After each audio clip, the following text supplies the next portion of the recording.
자, 오늘은 이 시청자 여러분들을 인도로 모시고 가겠습니다. 인도 하면 어떤 생각이 나십니까? 저는 뭐 인도를 가보지를 못해서 직접 경험은 없습니다만 왠지 좀 막 부산한 그런 느낌이 들어요.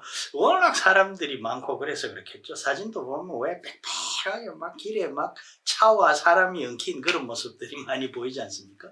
그런가 하면은 또 인도 사람들이 굉장히 또 머리가 좋아서 뭐 IT나 이런 부분에서 또 과학 분야에서 두각을 나타내는 사람이 아주 많죠. 자, 어쨌건 오늘 이제 인도의 그 작품을 하나 소개를 해드릴 텐데요. 바로 이 책입니다. 지복의 성자. 작가는 아룬다티 로이라는 사람입니다. 자, 그런데 우선 이 아룬다티 로이라는 이 작가를 소개를 해드리면요. 이 사람 진짜 대단한 사람입니다. 1961년생인데요. 여성이죠. 건축 설계학교를 나왔어요. 그리고 뭐 영화에도 출연을 하고요. 아마 제가 알기로는 남편이 이제 영화 감독이라서 영화도 만들고요. 또 그러면서 1997년에 처음으로 소설을 발표를 했습니다. 그게 뭐냐면은 작은 것들의 신이라는 소설인데요. 그 인도의 그 카스트 제도와 그 어떤 동서양의 문화의 그 충돌과 서민들의 어떤 그 비참한 삶, 뭐 이런 것들이 뒤엉켜서 하나의 비극을 만들어내는 굉장히 참 뭐랄까요, 심오하다고 해야 되나요? 그런 소설입니다. 그런데 1997년에 제가 첫 소설 썼다고 말씀드리지 않았습니까? 그런데 이걸로 말이죠. 딱 소설 한 권 썼어. 그 유명한 영국의 맨부커상이라는 그 부커상이죠. 부커상을 수상을 했어요. 대단한 사람이죠. 그리고 그 후에는 이제 사회 활동을 합니다. 그래서 뭐 그 외에 사회 운동가로서 뭐 여러 가지 저술 활동을 해요. 소설은 안 씁니다. 그러고 나서 지금 갑자기 또 이 지복의 성자라는 소설이 나온 겁니다. 참 재밌는 사람이죠. 이 2017년에 썼으니까 딱 그 첫 소설을 쓰고 20년 만에 쓴 거죠. 20년 만에 썼는데 또 그것도 어마어마한 책인 거죠. 그러니까 이 영화, 사회활동가, 그리고 거기에 대한 이론가, 뭐 그 책도 많이 썼어요. 그 다음에 소설가, 뭐 손만 댔다 하면은 대박 나는 사람이죠. 대박이라는 것이 뭐 돈이라는 뜻보다는 뭔가 큰 거를 해내는 사람이다. 참 뭐 사진도 이렇게 보면은 좀 천재성이 엿보여요. 자, 어쨌건 작가는 그런 사람이고요. 이 지복의 성자라는 이 책은 굉장히 또 독특한 스토리를 다루고 있습니다. 두 가지 스토리가 딱 이것을 이루고 있는데요. 그 두 개의 스토리가 하나로 나중에 이렇게 수렴이 됩니다. 그런데 완전히 다른 이야기예요. 첫 번째 한 스토리는 왜 사람이 남성과 여성, 남자, 여자로 이렇게 태어나지 않습니까? 그런데 뭐 자웅동체라고 하나요? 남녀 성기가 동시에 있는 일종의 기형이죠. 그런 나이가 하나 태어나면서 이 작품이 시작이 됩니다. 그래서 뭐 여기서는 히스라라고 뭐 또 킨나르 뭐 이런 이야기도 있어요. 그런데 뭐 제가 찾아보니까 뭐 이 남녀 춘이라고 또 하는 말도 있더라고요. 국내 우리말로는.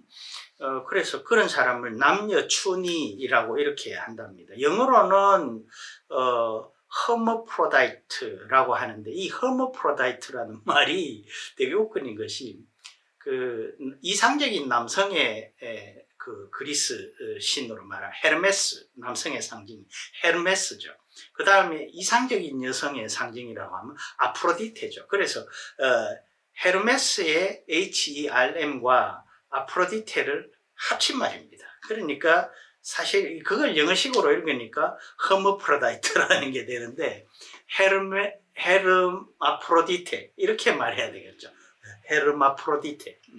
어쨌건 바로 이제 그런 아이가 태어남으로써 이제 시작이 되는 거죠. 그리고 지복의 성자라는 이 제목에서 나오는 이 지복의 성자, 여기 지복이라는 것은 그야말로 어떤 최고의 어떤 복이라는, 행복이라는 그런 뜻이죠. 그 성자는 성자고요. 그것은 이제 하즈라트 사르마드 샤히드라는 그 어떤 성자인데, 이 사람이 이제 뭐 기독교식으로 말하면 성인 반열에 올라서 영묘가 있는데요. 이 사람은 또 어떤 사람이냐면은 물론 옛날 사람이죠. 이 사람이 이제 이슬람 무슬림입니다. 그런데 그 무슬림이 이제 왜 무슬림임을 증명하는 칼리마라는 것을 말하는 거죠. 뭐 샤하다라고 하는데 아무튼 신앙 고백인 거죠. 그래서 처음에 이제 뭐 이 아랍어로 뭐 라 일라하 뭐 어쩌고 이렇게 나가는 거 있지 않습니까? 그런데 저도 그 뒤에는 잘 모르겠습니다. 그런데 이 사람이 이제 그 황제 앞에서 네가 이 이슬람 신앙을 고백을 해야 되는데 이 샤히드, 사르마드 샤히드라는 사람이 라 일라하까지는 하고 그 다음은 안 하는 걸로 거부를 한 겁니다. 그런데 이 라 일라하라는 것은 신은 없다라는 뜻이라 합니다. 그런데 그 뒤에 말이 붙어야 이게 성립이 되는 거죠. 신은 없다.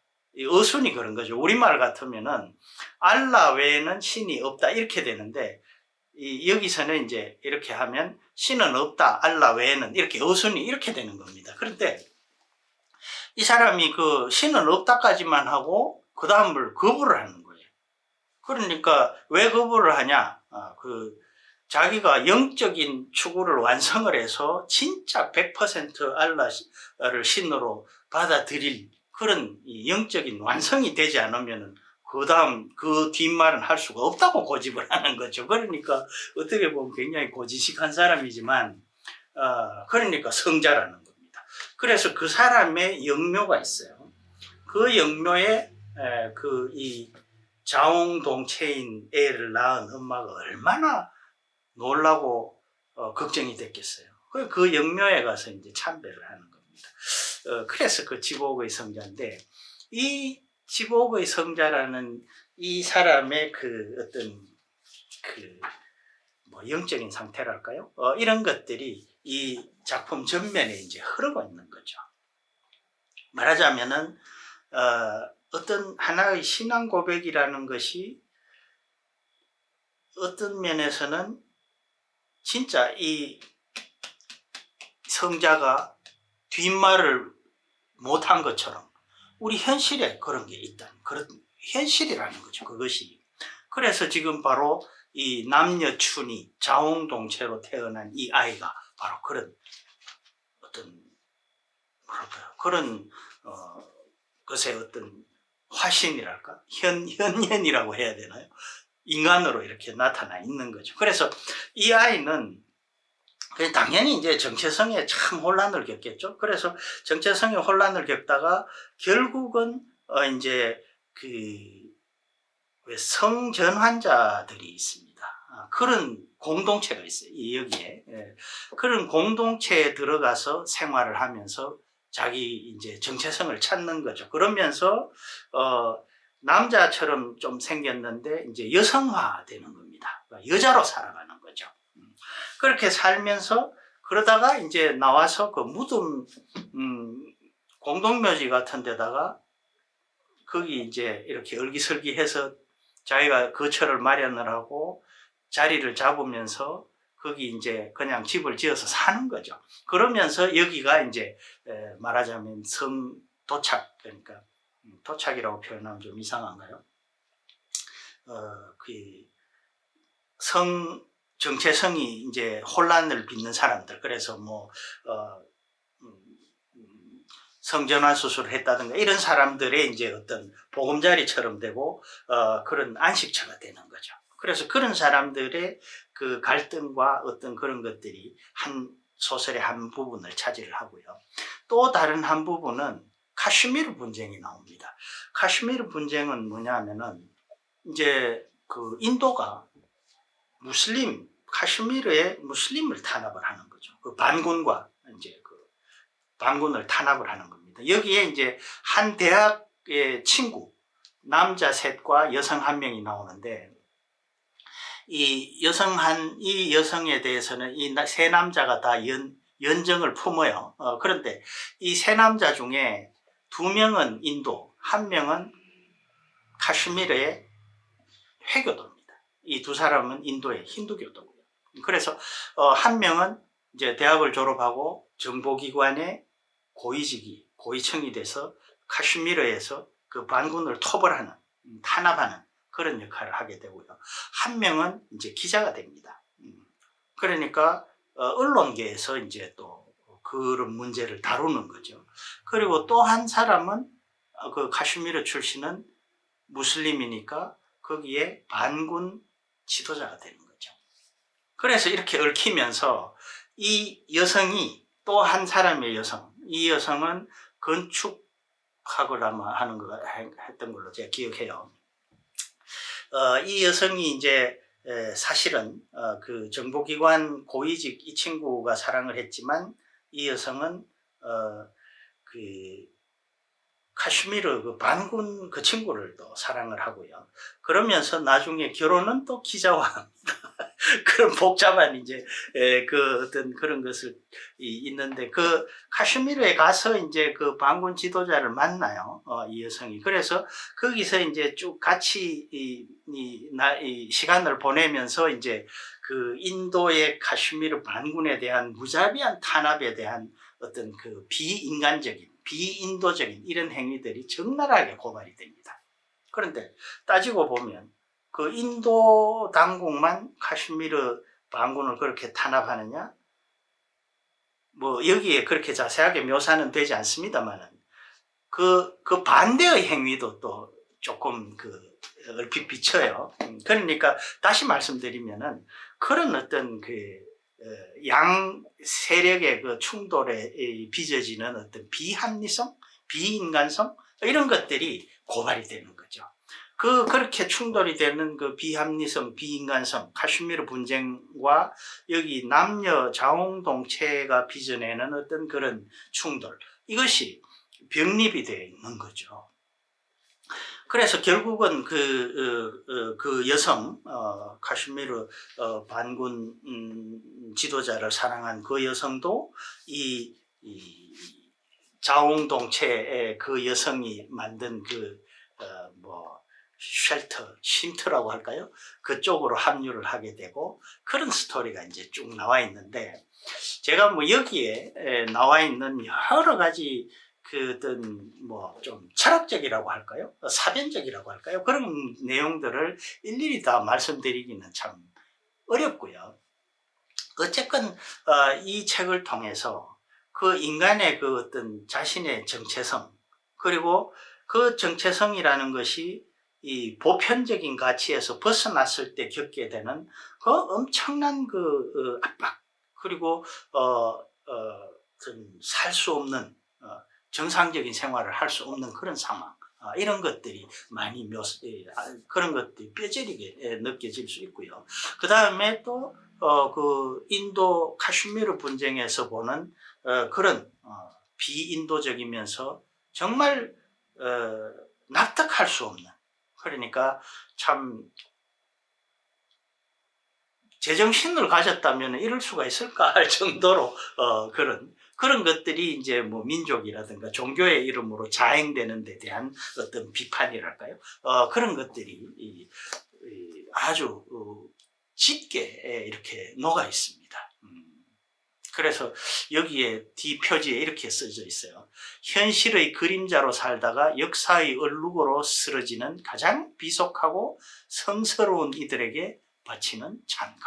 그러니까 아까 제가 서두에 소개해드린 지복의 성자, 그 사람이 이 신은 없다라고 하고 그 뒷말을 자신의 영적인 성숙이 돼야 하겠다라고 하는 그 말의 의미가 책을 다 읽고 나면 가슴에 와닿는다는 거죠. 자, 오늘은 제가 말로 설명하기가 참 어려운 책, 인도 작가 아룬다티 로이의 20년 만에 쓴 두 번째 소설 지복의 성자라는 것을 소개를 해드렸습니다.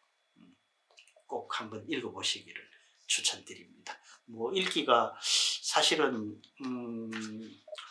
뭐 거의 600페이지에 달하니까 만만치는 않습니다. 그러나 이 같은 작가의 작은 것들의 신에 비하면은 훨씬 잘 읽히는 스토리가 축축축축 나간 작은 것들의 신은 너무 심리라든가 상징이라든가 이런 묘사가 너무 많기 때문에 참 빨리 읽어지지 않는 책인데 이건 거기에 비하면은 굉장히 빨리 읽어지는 편입니다. 만만치 않지만.